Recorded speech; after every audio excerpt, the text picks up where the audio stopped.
Welcome back to section 2 of our EUO and signed statement training module. Section 2 is how do we use these EUOs and how are they on signed statements and what is their admissibility in court?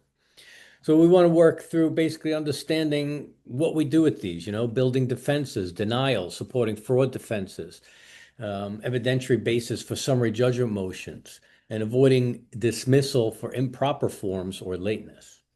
So the first step is how do we use these EUOs or signed statements? So how do we use these EUOs? Well, we build defenses early. Again, we spoke about using the signed statements earlier as an early defense tool or investigative tool to verify claims. And that is one of the uses. This is early on in the claim, hopefully for our purposes. I think you guys both agree that we want to do this as early as possible. Yes. I agree. EUOs and signed statements. And it's not a choice. That's also not a choice. That's prescribed to us. So we have to follow those timelines. We have to move quickly, yes. Yeah. And we look at the facts, pre-litigation arbitration. Oftentimes there is nothing pending just yet. So we're looking at the facts and gathering information. And we can expose inconsistencies in stories, inconsistencies that show material misrepresentations, frauds, or different types of patterns. And it supports our denials and helps support when we are at the no-fault litigation and arbitration stage, winning those arbitrations and summary judgment motions as well. And they also come in handy in the third-party stage so that when these get exchanged, we can get an indication of what occurred early on. Christine, have you seen that with the third party on the third party end? All the time.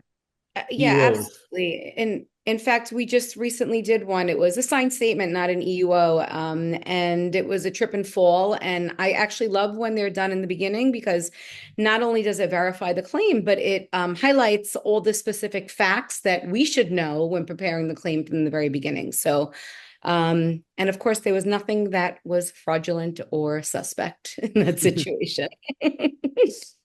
Right. And, the thing is with these types of claims, if there's a suspicion of fraud, oftentimes we're getting many different providers on many different claimants involved in the same accident or alleged to have been in the same accident. So we want to make sure that our preparation of the case and the facts as we see them through the SIU eyes is what we're really sinking our teeth into going into these EUOs. So oftentimes, like Michael pointed out, we are trying to verify those facts that have already been brought to light from the SIU report.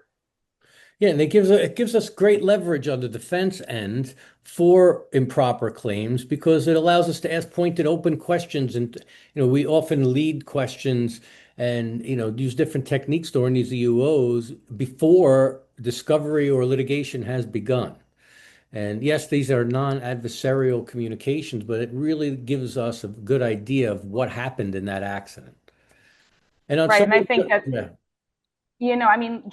just to build off of that is like the SIU report is so crucial to us going into these EUOs, seeing what the SIU is looking for, and also seeing why there's a suspicion of fraud to begin with. Whether that's based on ISO searches or how the auto loss notice came in or when the policy inception date was, so on and so forth. Right. These are things that we use at our disposal and really guide our direction of questioning, at least for myself. I'm sure the two of you would agree.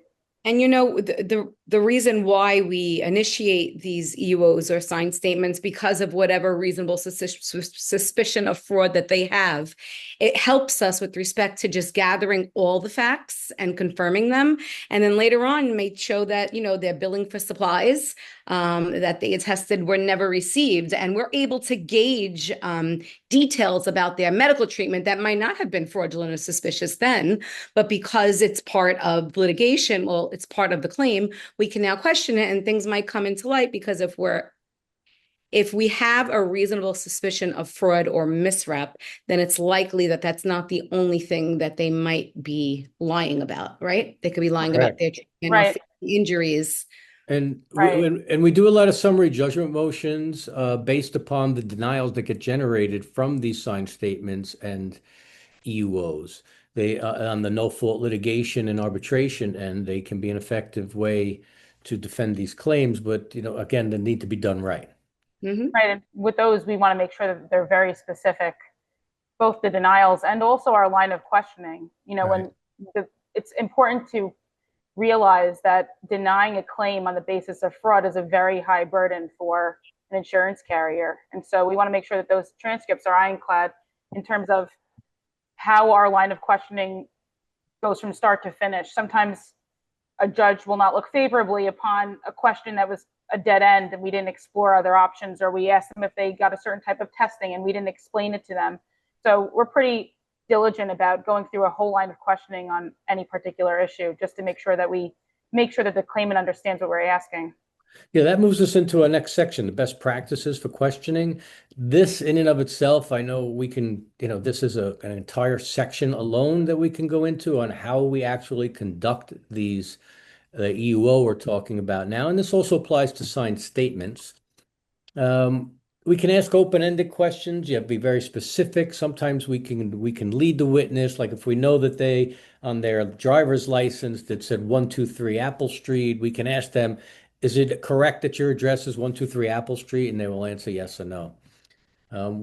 Again, need to follow we follow the timelines and we follow chronological order. It's one of the best ways that we like to do it is in chronological order because it gives you the events of from the beginning to the end.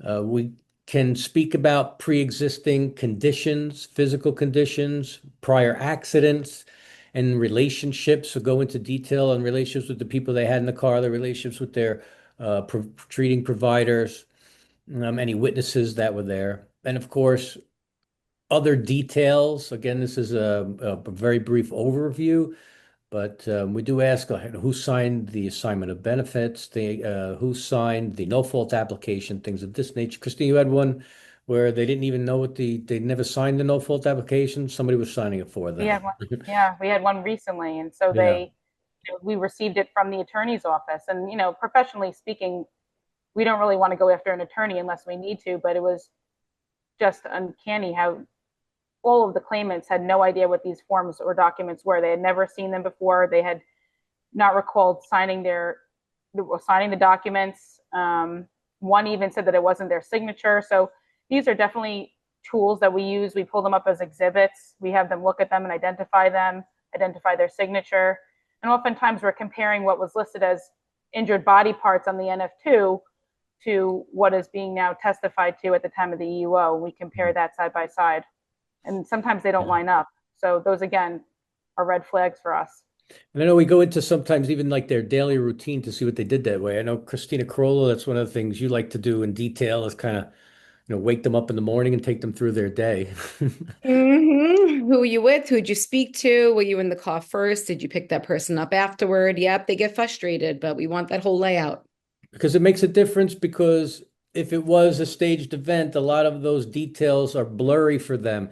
They come in knowing that the accident occurred because it actually did happen, but the events leading up to it, how they all got in the car that day, these are the types of things that they can't jive together because that really was a coordinated issue and it wasn't, oh, my friend just picked me up.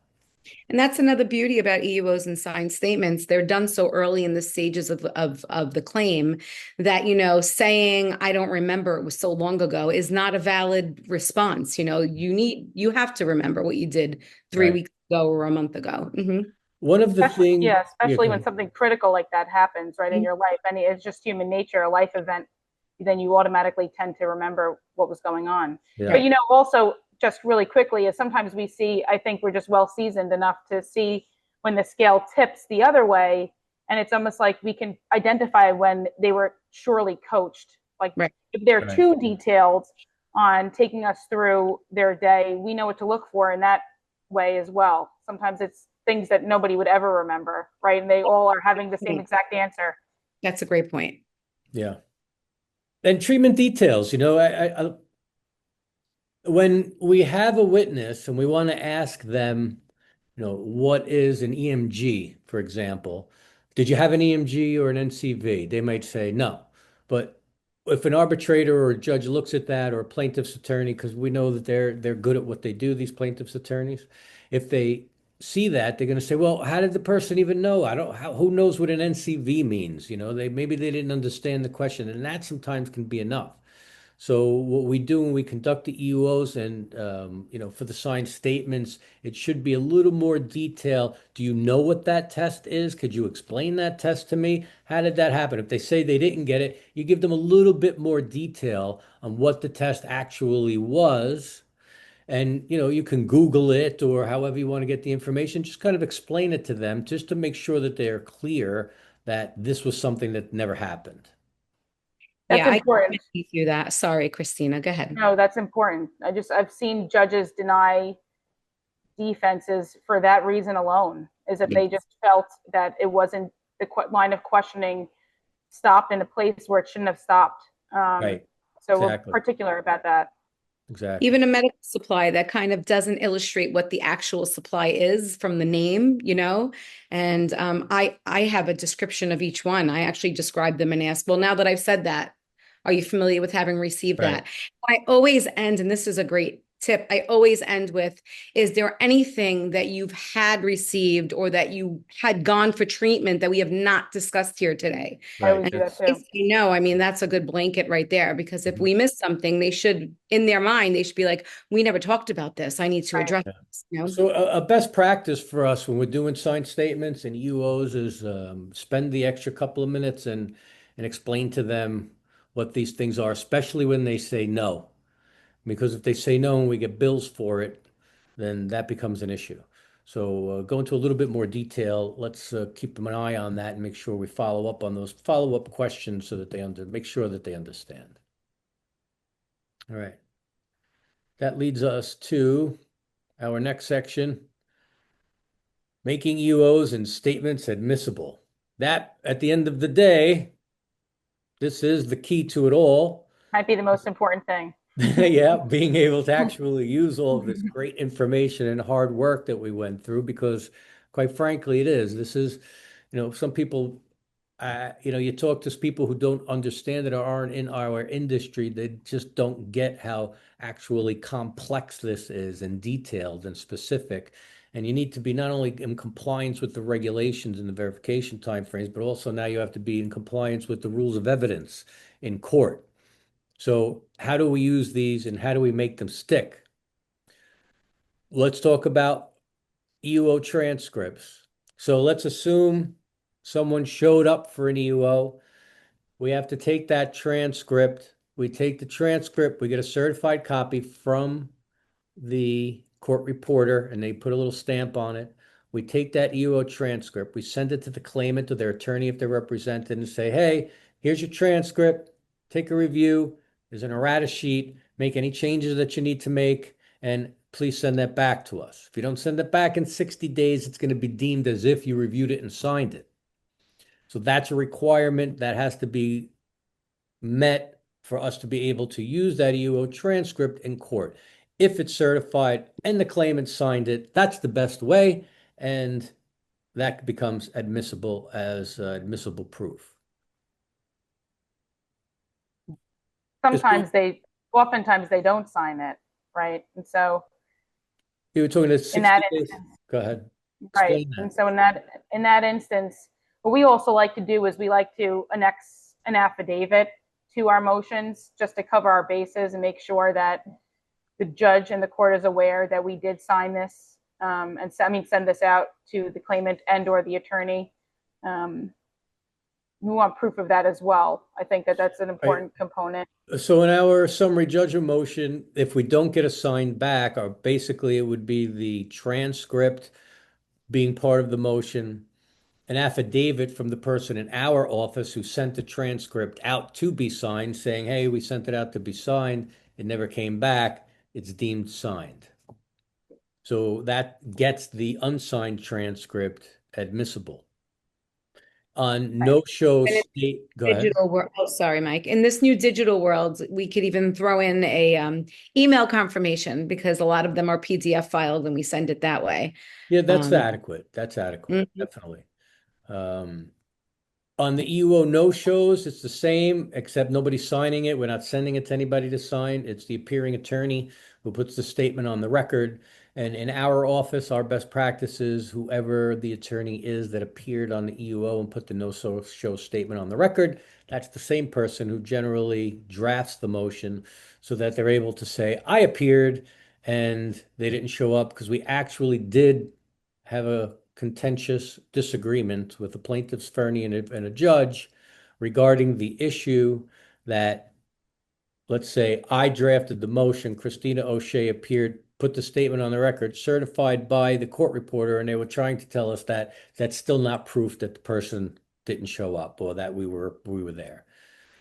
We They'll try to actually, use anything. They'll try to use yeah. any argument that they possibly can. So, but you know Right? what? It continuously evolves and new stuff comes up. And as it does, we modify and adapt. So we avoid that issue forever in the future. That's why whatever attorney appeared, that's the attorney. If we can have that be a possibility for them to do the affirmation support, say, I was the one who appeared. That's my statement. I remember it. They didn't show up.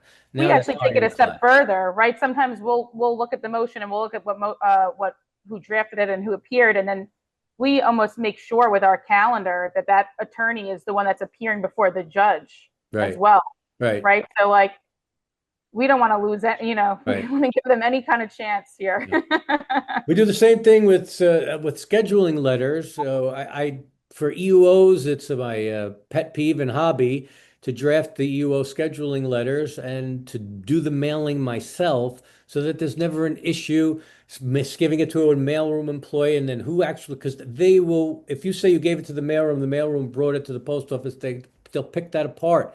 And sometimes judges listen to this stuff.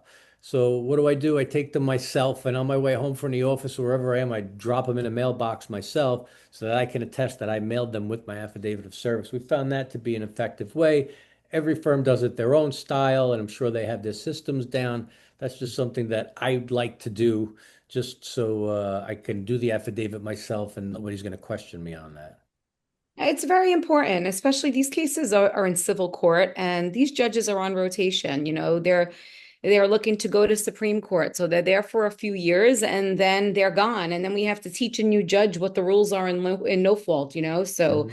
it's very easy for a plaintiff to just create an argument that really was determined already before the Yeah. other judge. No letter of the law, and all of a sudden we're back to square one. So it's good that we have these tight-knit affidavits. And I have seen, not our firm, but I have seen, not any of our clients, thank goodness, but I have seen summary judgment motions where the proof that will be submitted is not the actual transcript, but an attorney's summary. So basically an EUO report. And that's a big no-no. Of course, that should never go anywhere or anybody should ever see that other than the exchange between counsel and the examiners or SIU reps. Yeah. And the timing has to be good. I mean, for it to be admissible on all of this stuff, except for fraud or stage accident, we need timely denials. Period. And we Hmm. need to follow verification protocols. And if these denials aren't timely, we're going to be out of the box. We waive most of these defenses unless it's a staged accident, because in that event, they say, well, if it's a staged accident, it's not really an accident and there's no coverage for an intentional event like that. But on most of these, even on a fraud case, we have to be careful. We do want timely verification requests and timely EUOs, timely signed statements, and timely denials wherever and whenever possible. Agree? Mm.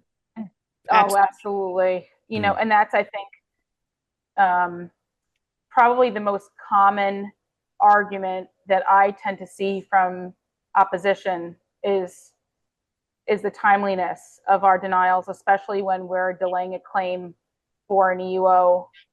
They'll argue that we're not sending a verification request. Those are things we have to be careful about. And what we have actually advised in the past is for the adjusters to include something specific in those verification requests. Actually, this is a good point to bring up right now. I think, yeah, I think this is a Is that- great place, not to cut you Yeah. off. I think this is a great Yeah. place to take a break because Sure. coming up on our next section is like a cliffhanger.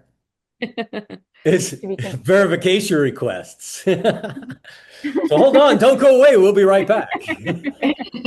And that detailed documentary quest that you're talking about. Mhm. See, I told you we love this stuff. It just makes me giddy. All right. See you guys in a minute. We'll move on to section 3. All right.